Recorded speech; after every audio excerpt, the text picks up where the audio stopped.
जय श्री राधे कृष्णा साथियों। मैं भी कृष्णा ज्ञान सारा चैनल में आपका स्वागत करती हूँ। कैसे हैं आप? आपके अच्छे स्वास्थ्य और सुखद जीवन की मंगल कामना करती हूँ। आपके अपने इष्ट देवों को कोटि कोटि नमन करते हुए, बड़ों को प्रणाम करते हुए वीडियो प्रारंभ करते हैं। साथियों, आज की वीडियो कुछ हटकर है। ये रिक्वेस्टेड वीडियो है। ये वो वीडियो है जिससे आपको अपने रिश्ते सुधारने में मदद मिलेगी। अगर आपके रिश्ते आपस में टूट गए हैं, रूठ गए हैं, आपसे बिछड़ गए हैं, पत्नी पति को छोड़कर चली गई है मायके में, या पति पत्नी के पास नहीं आ रहे हैं, माँ बेटे में अलगाव है, भाई बहन में नहीं बन रही, माँ बेटे में नहीं बन रही, पिता और बेटे में नहीं बन रही, तो ये एक वो अचूक उपाय आपके लिए है। तो आज की वीडियो में यही जानकारी लेकर मैं आपके बीच में, चलिए झटपट वीडियो प्रारंभ कर लेते। बात कर रही हूँ समाज में आपके पारिवारिक रिश्तों की। पारिवारिक रिश्ते कोई भी हों, अगर वो टूटने की कगार पर होते हैं तो बहुत कष्ट होता है, क्योंकि हम सबको एकजुट होकर रहना होता है। एक दूसरे की आवश्यकता होती है, एक दूसरे के बिना रहा नहीं जाता। तो ये कार्य हर एक वो व्यक्ति कर सकता है जिसको अपने आपसी रिलेशंस में प्रॉब्लम है।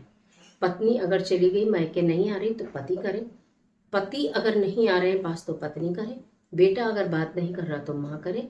बेटे के पिता के साथ रिलेशन अच्छे नहीं है तो पिता करे या माँ करे, है ना। भाई बहन के अंदर के आपस में रिलेशन अच्छे नहीं है तो दोनों में से कोई भी करे, जो भी आपस में रिलेशन अच्छा करना चाहता है। पति पत्नी में चाहे डिवोर्स तक की बात क्यों ना आ गई हो, इस उपाय से मैंने ये देखा है कि उनमें नजदीकियां हो गई, केस उनके वापस हो गए और आपस में संबंध पुनः बन गए। तो ये इतनी अद्भुत वीडियो है। चलिए झटपट वीडियो प्रारंभ कर लेते हैं। मैं बात कर रही हूँ रिलेशंस की। बहुत ज़्यादा डिटेल में रिलेशंस नहीं बताऊंगी। आपको जिस भी रिश्ते में इस कार्य को करना हो उसी में करिए, कोई भी कर सकता है। पीरियड सूतक पातक में ही नहीं होगा। अगर आपके बीच में पीरियड आ जाते हैं तो आपको वो दिन स्किप करना होगा। 43 डेज का ये उपाय है मात्र।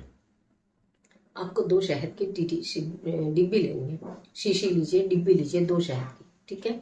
एक शहद की इतनी बड़ी आप शीशी या डिब्बी लीजिए जो 43 डेज तक आपको एक ही में से थोड़ा सा शिवलिंग पर चढ़ा कर आना है, थोड़ा सा, ठीक है।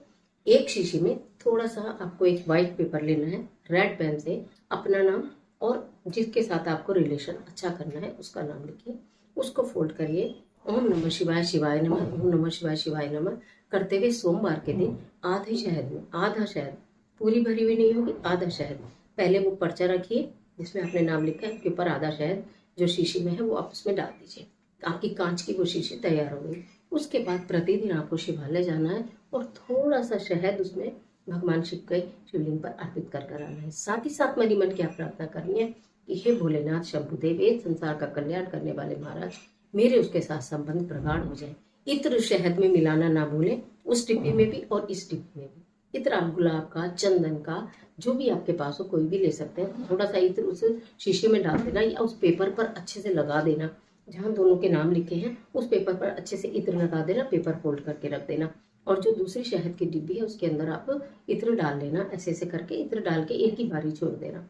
वही एक डिब्बी रोज जाएगी और वापस भी आएगी। शिवलिंग पर थोड़ा सा शहद अर्पित करें, ओम नमः शिवाय शिवाय नमः, और हाथ जोड़कर मनी मन भगवान शिव से रिलेशंस अच्छे करने की प्रार्थना करें। चाहे बिल्कुल टूट गए हों संबंध, टूटने वाले हों, रूठ गए हों, है ना, नाराज हो गए हों, खराब हो गए हों, ये वो अद्भुत उपाय है। देखिए मैं आपको बताती हूँ, जैसे हम हैं, ऐसा नहीं है कि हम कहीं भगवान के बंदे हैं, लेकिन ईश्वर ने अगर कुछ काबिलियत दी है, कुछ काबिलियत दी है, तो वो काबिलियत से हम सबको वो स्प्रेड करते हैं। लेकिन ऐसा नहीं है कि हमारे जीवन में परेशानी नहीं आती, कष्ट नहीं आते, दुख नहीं आते, तकलीफ नहीं आती, आती है। हम भी यही जो अच्छे उपाय करते हैं, और ये उपाय वो आजमाया हुआ जो मेरे खुद के परिवार में काफ़ी लोगों ने किया है। खुद के परिवार में, मेरे फ्रेंड सर्कल में काफ़ी लोगों ने किया है और उनका तो काम ही बन गया, उनकी तो बल्ले बल्ले हो गई।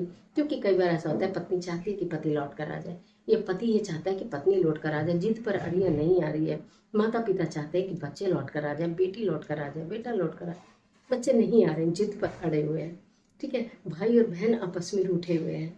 तो ये चाहे रीज़न कुछ भी हो, पारिवारिक रीज़न कुछ भी हो, तो जब ऐसी स्थिति आती है तो मन करता है कि सब मिल जाए। तो ये उपाय जिन्होंने भी किया उसको 100% पॉजिटिव रिजल्ट मिले हैं, केवल 43 दिन।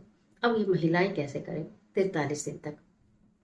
जो 43 डेज के बीच में आपको पीरियड आ गया, सपोज आपके 20 दिन हुए, 20 दिन के बाद पीरियड आ गया, ठीक है, 20 दिन के बाद पीरियड आ गया, कोई बात नहीं, 3 दिन 4 दिन 5 दिन आपने नहीं किया, फिर उन 5 दिन के बाद जब आप फ्रेश साफ होके सिर धो के नहा के फिर सोमवार को जाएंगी तो 21वां दिन वहां से स्टार्ट होगा। बीच के दिन वो बंद हो जाएंगे, स्किप हो जाएंगे। लेकिन 20 के बाद फिर पहला दिन नहीं करना होगा, 21वां दिन करना होगा। समझ रहे हो? जितना चाहे 10 दिन बाद पीरियड आ गए, 5 दिन बाद पीरियड आ गए, तो आपको वो 3 के बाद से अगला ही काउंट होगा छठा। बीच के दिन जो है वो बिल्कुल बंद हो जाएंगे, नीचे हो जाएंगे। जो घर वाली कांच की डिब्बी है वो कहाँ रखनी है, जो कांच की शीशी है वो कहाँ रखनी है, वो घर के मंदिर में रखें छुपा के। अगर नहीं रख सकते तो उत्तर दिशा में, घर की उत्तर या पश्चिम दिशा में रखें। पश्चिम दिशा किसका कारण है, ठहराव का कारण है। जो रिश्तों में स्थिरता या धन में स्थिरता लाती है वो ठहराव की दिशा होती है। तो पश्चिम दिशा में ऐसी जगह रखें जो कोई देखे ना। हर दिन जब आप शिवालय जाएं, उसमें वहां पर आपने थोड़ा शहद अर्पित किया, वापस लेकर आए, उसमें से बहुत थोड़ा सा शहद उसी डिब्बी में से आकर उसमें डाला, जो हमने आधी शीशी में वो कागज डुबो के रखा थोड़ा सा। प्रतिदिन शिवलिंग पर चढ़ाने के बाद उसका बचा उसमें से थोड़ा सा शहद उसमें जरूर डालें, चाहे 2 ही बूंद डालें। इस तरह से डबल डबल काम आपको करना है। 43 डेज के बाद ये कार्य आपका पूर्ण होगा।